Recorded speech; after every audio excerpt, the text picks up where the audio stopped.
My grandma taught me, she said to me in Russian, I'll say it in English. What she said to me was always stand up for yourself.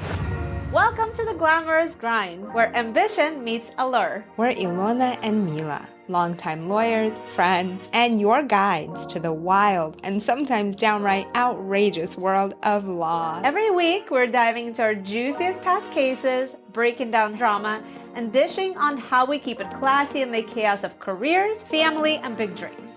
Whether you're a powerhouse attorney balancing your own grind or just here for the jaw-dropping stories, grab your coffee or your cocktail because we are bringing the heat with style and tenacity. It's law, it's life, it's the glamorous grind.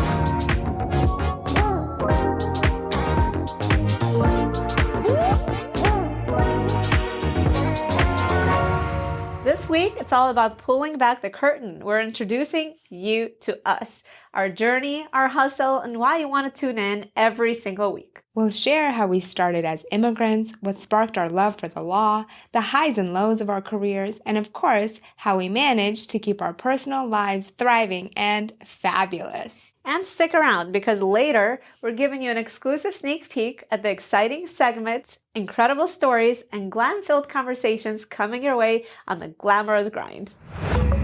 So Ilona, we've been friends for a while and we're colleagues. You're my boss. What are the chances out of all the places in the world, both of our families come from the same city in the fallen Soviet Union? How old were you when you came to America? I was 12 years old, and we were both from Baku, Azerbaijan, but we're Armenians, and we both became refugees because of the ethnic cleansing of Armenians between 1980 to 1990 to be given an opportunity to make the American dream happen. My family came also after the Baku pogroms occurred. My family initially moved from Baku to Ukraine because that's where they could afford to live. We got like this small house and like 30 of us lived there together because my grandparents had 5 kids and everyone lost their homes. And growing up, I remember it was really fun for me because there were so many people always everywhere.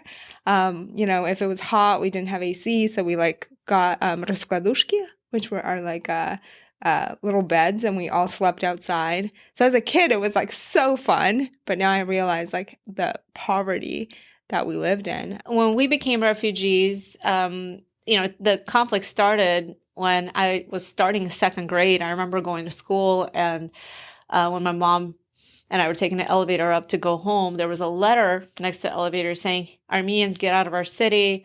We're going to kill you." I remember my mom ripped that off and she got scared. And eventually we just went on vacation so that the political situation and conflict would calm down because Azerbaijan and Armenia were fighting over Nagorno-Karabakh, the land that's between them, because Nagorno-Karabakh wanted to join Armenia. While we're on vacation, living with my aunt in Uzbekistan for a few months, we're hoping things will settle so we can come back to our home. We didn't think we're never going to return home.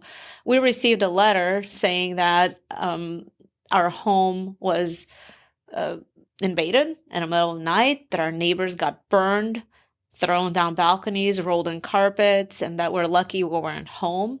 And our neighbor, who was Russian, so she wasn't kicked out of the city, she said that when she walked into our home, the only thing that was left was our photographs all over the house. We were left with nothing. We ended up going to Armenia, and I didn't speak Armenian language. I spoke Russian because in Azerbaijan, and the way it worked in former Soviet Union, every single former republic spoke Russian, which was the universal language, but then everybody had their own ethnic language. And since I was Armenian living in Azerbaijan, I didn't speak Azerbaijani. And I came to Armenia, I didn't speak Armenian, so it wasn't accepted as their own. And I remember they changed all the schools from Russian language to Armenian to make sure that they don't lose the vernacular. My entire life, I've never felt like I fit in anywhere. I've always felt like I've always been this like outcast. Like I was born in Ukraine, but I'm not Ukrainian. I speak Russian, but I'm not Russian. I'm Armenian, but I don't speak Armenian. And like really Armenians didn't really accept us back then because we were from Azerbaijan. And then we came to America, like I'm not American, but I'm here. You are American. Well, now you're a U.S. citizen. But back then I was just like never like fit into any box and always have felt like this like crazy outcast that, I was always like, where do I fit in? I definitely feel like I fit in America, and I'm American, and I'm so grateful for that. But I obviously, when I became a refugee, moving from Azerbaijan to Armenia, I wasn't accepted as their own, although these are my people. They said I got bullied. I had to fight in school every day, pretty much. Did you physically fight? Oh, yeah. I mean, I used to love watching Bruce Lee movies. There was a movie theater next to our house, and I thought Bruce Lee was my god. I used to pray to Bruce Lee just so that I could go and kick some butt when I'm at school to defend myself, and I used his moves. I was actually defending other kids because I got along with people, but I didn't like it when I saw injustice. So if I saw somebody getting bullied just because, they're a refugee or they didn't have nice clothes or something else, I would stand up for them. And I remember there was one girl in my class in Armenia that they would just come smack her in the face and she wouldn't do anything. And I didn't like it. So anyways, I made enemies with them. So it was like a daily You were a thing. lawyer before you were a lawyer. You were an advocate. Yeah, I think it was in my heart. I like that. Okay. But yeah, I remember one time I got jumped by a lot of people after school and trying to protect, my friends over there. So I remember I had a heavy bookcase with a lot of books, and I took the bookcase because I couldn't, and I just started spinning it, so I could get everybody away from me. I was just spinning with it to keep everybody away from me, and then doing the karate moves, which don't work because I was not that good at it. Doing this and this and this doesn't do anything. You're very little.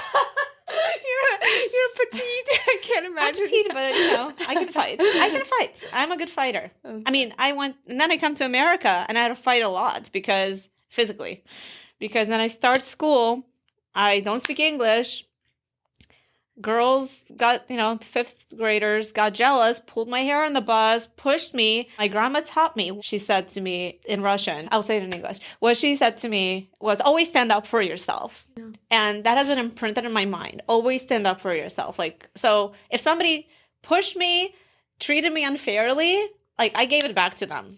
I think whichever way you are, your soul is the same when you're a kid to now. Yeah, if you were a mean kid, you're probably going to be like that when you grow up, unless, life taught you some lessons and you became self-aware. Foundationally, I don't think we change. No. As people. I think we just have different responsibilities as we get wiser and learn our lessons. And we have to use tact because we can't just fight people when they piss us off anymore, unfortunately. Yeah. But no, it's interesting. I also struggled with assimilating into the culture. Now I definitely feel American, and as an adult, I see the melting pot and I see that everyone is different. But we came to America and, everyone was Mexican because we were in San Diego, and I was the only one who spoke Russian, and they put me in the ESL classes with all the Spanish speakers, and I had no idea how to learn English because everyone else spoke Spanish. And we went from not having any food, just being extremely poor, to now, my mom got a check for $300 for welfare. So she would go to Albertsons and buy all the frozen pizzas and all the bonbons. So we just all exploded and gained so much weight so quickly. I was 170 pounds by the time I was 11.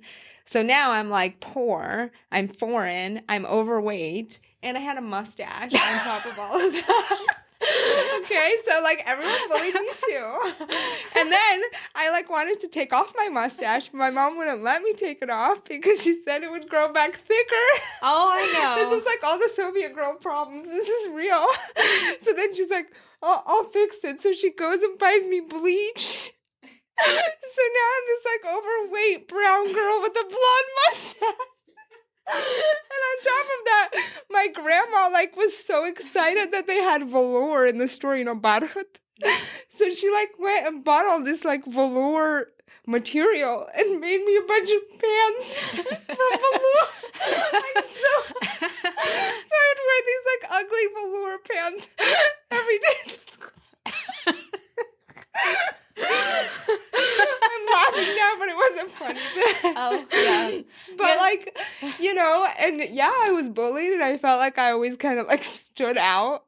But, ultimately, at the end of the day, going back to being in America, all you have to do is work really hard and you can literally accomplish anything. And stay positive. And stay positive. That's a huge thing because your mind is powerful. Yeah, because a lot of people are held back by their past, and I think rewiring your brain and thinking positive, and especially just like being grateful for what you have, your health, your five senses, anything, small things every day matter to be grateful for. Because, here I think we forget everything that we have that we didn't have at a certain time in our lives. My father always said, we came here for you. It's all on you. And I was always a good student. So I felt the pressure. Now it's just wired in me that I have not reached my potential. I have so much more to accomplish in my life. And I know I can. It's like, I just know in my gut that I'm going to do bigger things than I've done so far. And I really want to make a difference in the world. Perspective is everything. I mean, I feel like I was even lucky because even though I also was very greatly affected by the pogroms, I was not born yet. So like I ended up being born in Ukraine because my mom was pregnant with me when they fled. So I didn't have the comparison of like living a normal life until I was, 11 like you, or my sister who's 12 years older than me, and then going to like, poverty. I was born into poverty. Oh, I didn't know. I didn't realize you were not born there. Yeah, I was born in 1990. So like right as soon as, they settled in Ukraine, my mom had me. So I don't even have that comparison, but I do have the comparison of like growing up in Ukraine, because we grew up in Ukraine and, after the Bolshevik Revolution, like Ukraine was never its own country. So I grew up like there was no law and order. My neighbors were all like, crazy. Everyone was hungry. Everyone was alcoholics. They would drink pertsovka, which is like vodka with pepper. Because like it's basically rubbing alcohol. So I think they put the pepper in to like, make it taste decent. I wonder how it compares to Absolute Papar, which I liked on my Bloody Marys back in the days. I haven't tried it. But like that's kind of what I grew up in. And, every time I have like a hard day of like all my kids are sick and I have to be up all night, I'm like, I've had harder days. And I'm sure you're the same way. But I think you have to be in that mindset because both you and I could have been like, we're victims. This sucks. Like, why are we so poor? Why are we in America and we don't have rich parents and we're not privileged? And I felt like that when I came to America. I was like, why the hell was I born? Why did you bring me here? Because when I had to go to school in America, when I didn't speak English, I was bullied so much that there were days when I just like wish I was dead. Like, I really hated my life so much. And I felt like my parents couldn't speak English. They couldn't like stand up for me or do anything. Being poor or not, or rich, what matters and what mattered to me and matters in my family still is how close my family is, how much love and support we give to each other. And that includes, my mom, my dad, my aunts, my cousins, my grandparents. They were just always so loving and so supporting that I personally don't really feel like I missed out on anything during my childhood. I guess I couldn't do some extracurricular activities that I wanted to because they didn't have the money.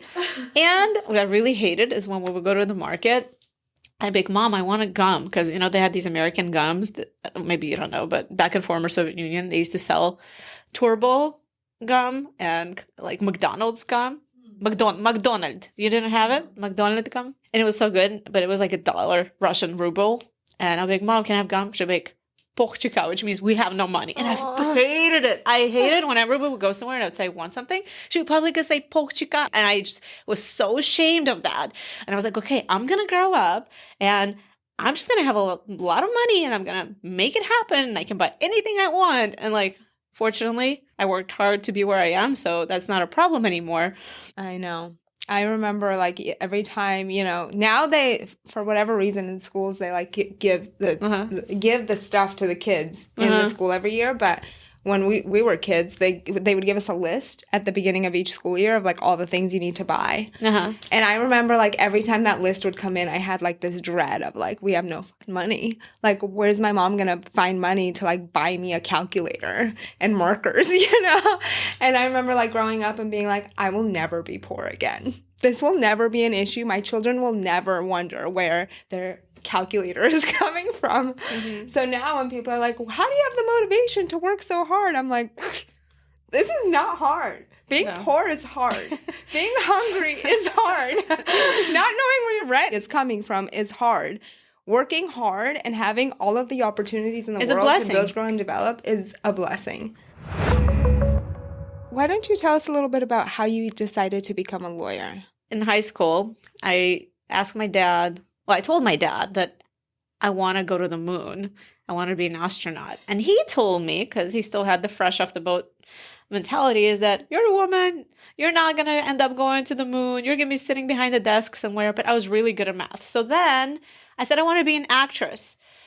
Because when I was a kid, my grandma made sure that when I would walk on the street, I would sing really loud so I would be discovered. And I used to do that. I would like scream my butt off, like singing on the street as a little kid. But that didn't happen in the former Soviet Union. Never got discovered. So then I went to a psychic to figure out what the hell am I going to be. First, I went to her when I was 16 with one of my boyfriends. I mean, the boyfriend at the time. And, I remember she told me that I was going to have 9 children and that she gave him a reading and said he was going to not have 9 children.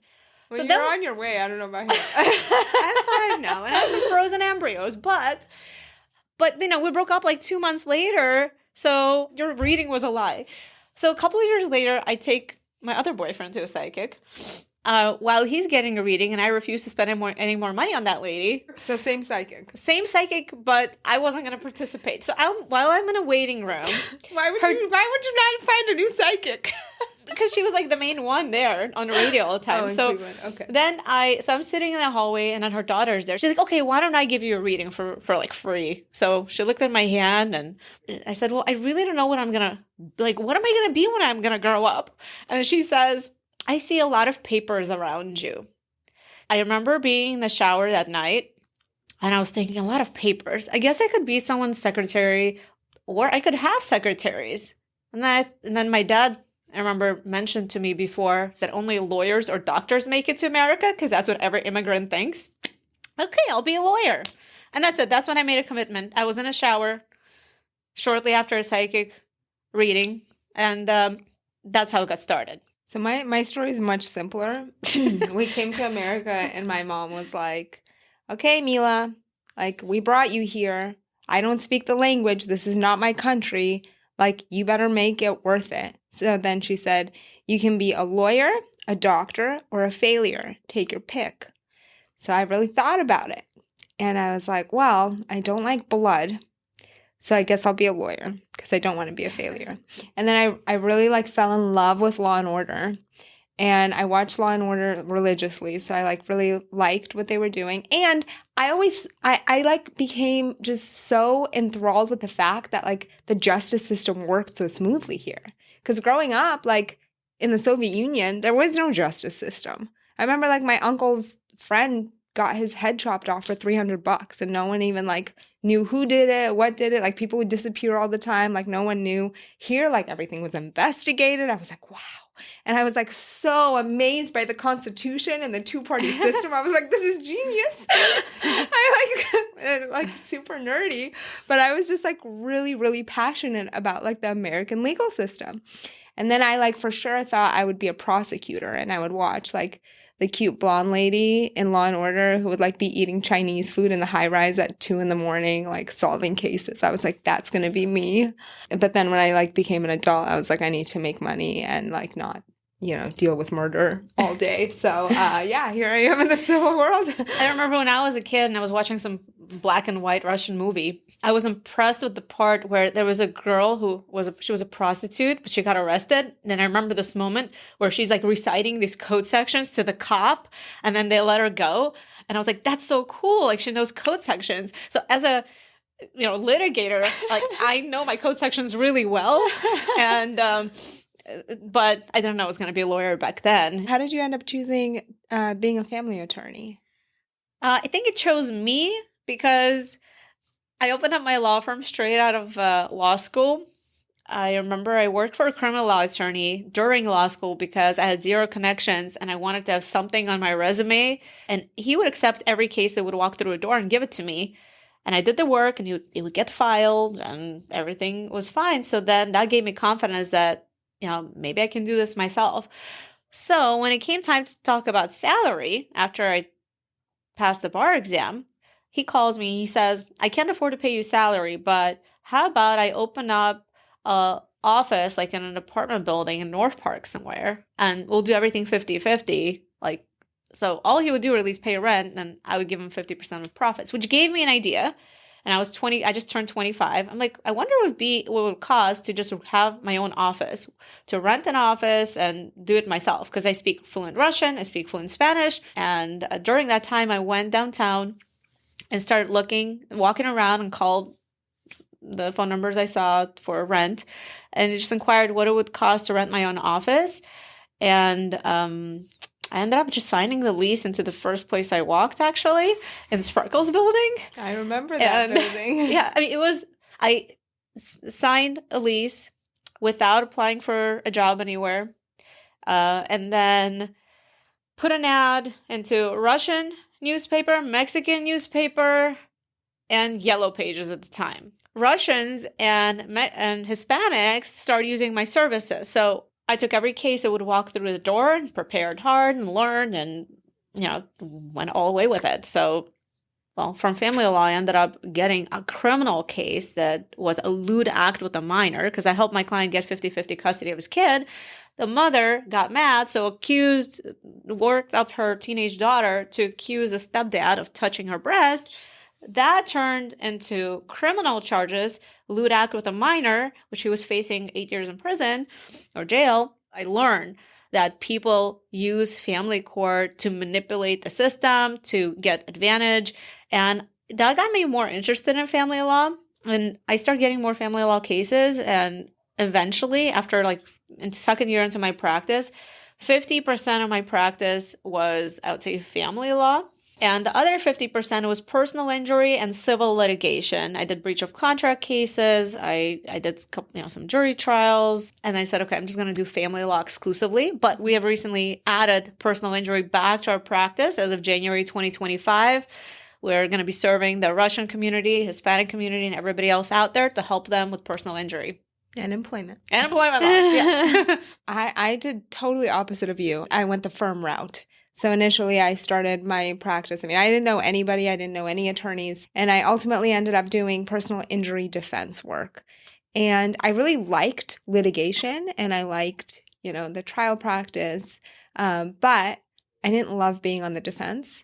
And I didn't, and it wasn't, I used to think there was good guys and bad guys, but now I realize everyone is okay. Everyone's doing their job. There's a lot of gray areas in the law, but I still didn't love defending, personal injury cases, especially looking at people who were injured and, watching videos of people in the hospital, screaming in pain. We're going to do that in plaintiffs. On the plaintiff side, though, it's different. It's different because I feel like I'm on the right side. You're helping people. Yes. And what really kind of switched me from PI to employment was one case. It was a 3-year-old who fell out of a 14th story building. And he fell because he was climbing on this air conditioning unit that and there was no screen on the window. So they were suing. Did he survive? He survived because a tree broke his fall, but he was very badly injured, basically had, health defects for life, lost all his teeth, was going to have a limp for his whole life. And at that time, Daniel, my oldest, was, I think, 2 or 3. And so watching the videos of this child fully in a full body cast, crying, it just, terrible. I couldn't do it. I just could not do it. I was PI defense is not for me. I was employment. It's salacious. It's sexy. No one's hurt. There's a lot of trauma that comes with it, emotional trauma. I can handle that, but I can't see injured kids anymore. I was just I can't, unless I'm helping them get money and fighting for their rights. I don't want to defend cases like that. So I started doing employment and I went to big law. I started working at Jackson Lewis. There was 1,000 attorneys. It was super, you have to hustle, but again, I'm not scared of hard work.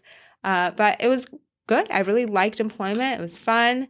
And then I got an opportunity to start an employment plaintiff's practice. And initially I was I'm not really a plaintiff's lawyer. I've always been on the defense side.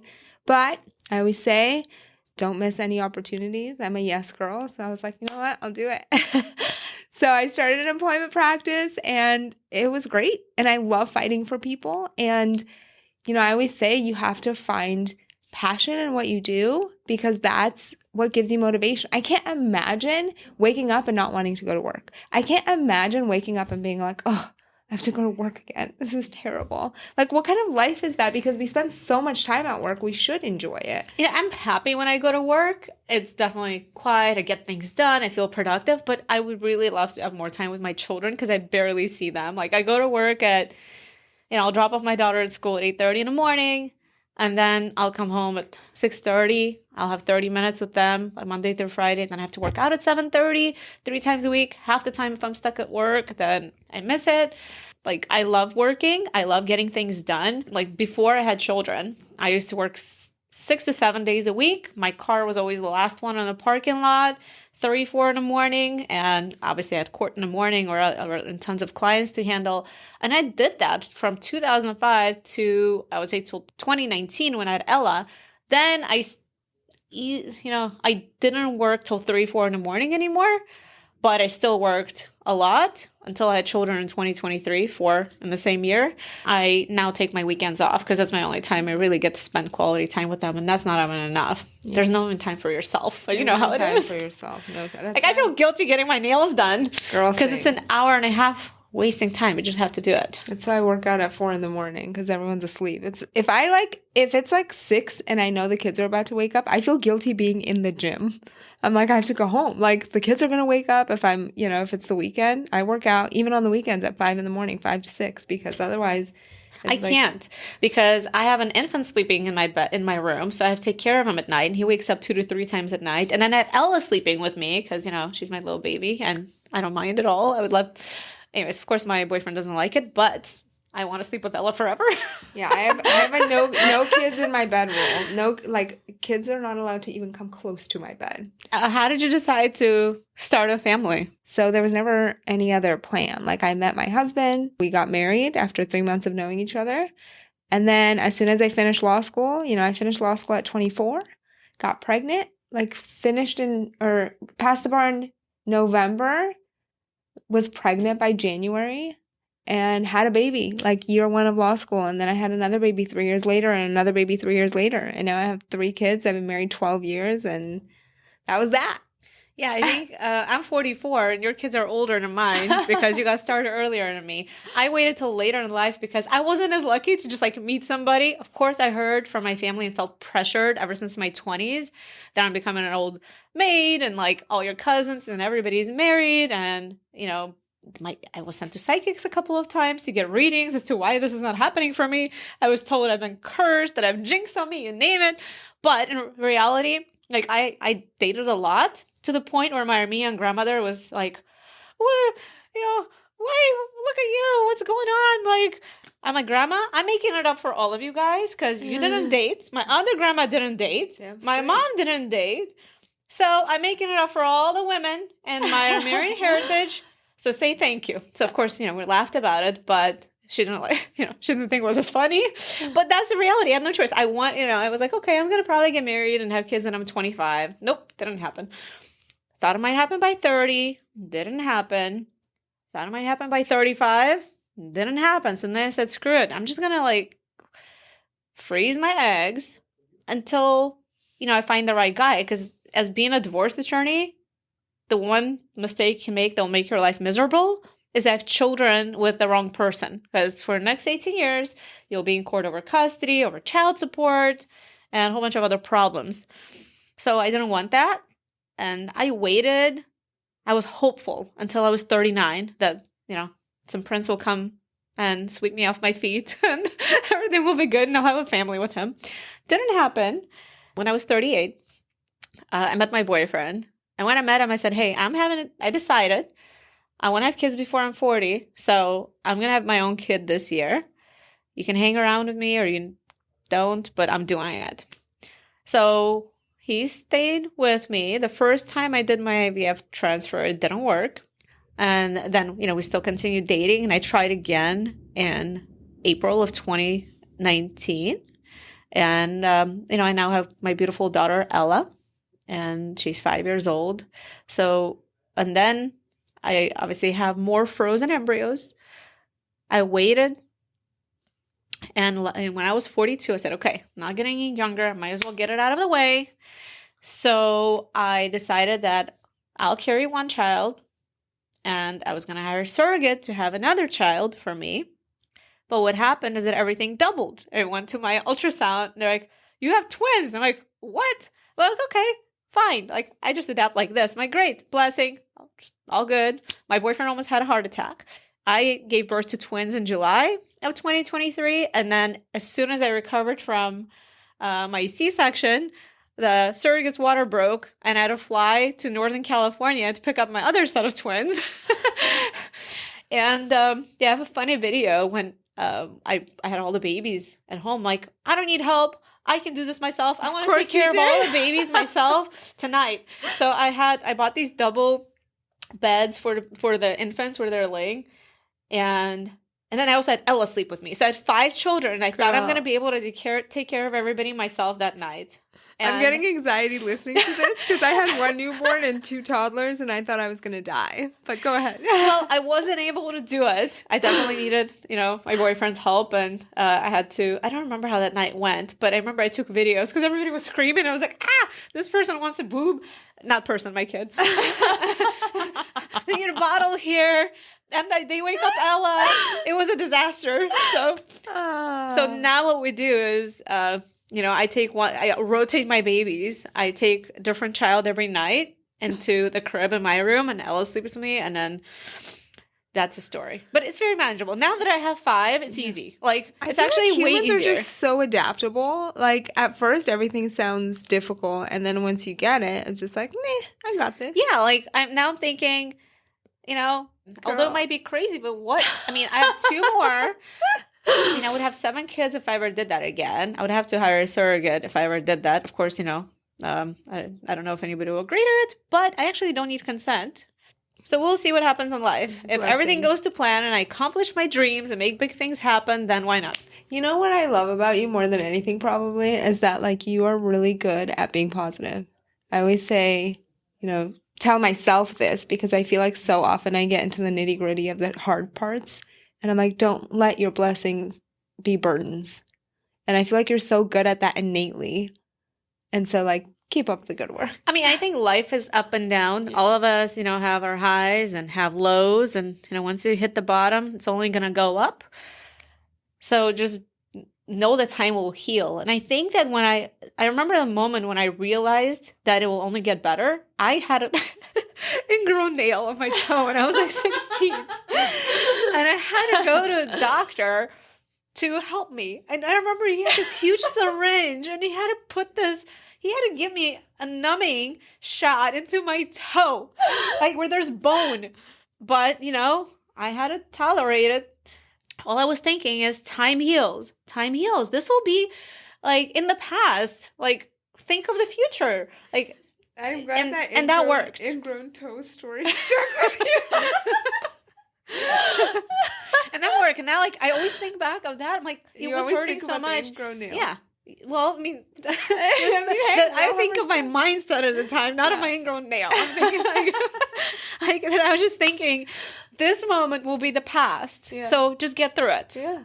And then it won't hurt anymore. Yeah. Well, I hope that everyone feels like they know you, me, a little bit better. We hope we can share with you what it's really like going through the courts, as well as tell you some of the wild stories. We will be interviewing past clients so you don't have to take our word for it. You can hear their stories directly from them. Now, for a taste of what's to come, each episode, Mila and I will bring you into our world through 3 exciting segments. First off, we have Hot Off the Headlines, where we dive into the latest lawsuits and legal stories making waves in the news. From shocking twists to high-stakes drama, we will break it all down for you with wit and wisdom. Then we'll revisit some of our own crime and punishment in past cases and present drama. We'll relive our most startling cases, proving that the stories of yesterday still pack a punch today. We'll even be inviting special guests during these segments who were actually involved in the cases. And last but not least, you can look forward to what we are calling the balancing act. This is the part where we share our secrets to juggling demanding careers, family life, and personal passions, all while staying sparkling. Tips, tricks, and a little glam on the side. And that's a wrap for today's episode of The Glamorous Grind. We hope you loved getting to know us, our stories, our passion for the law, and what makes this grind just a little bit more glamorous.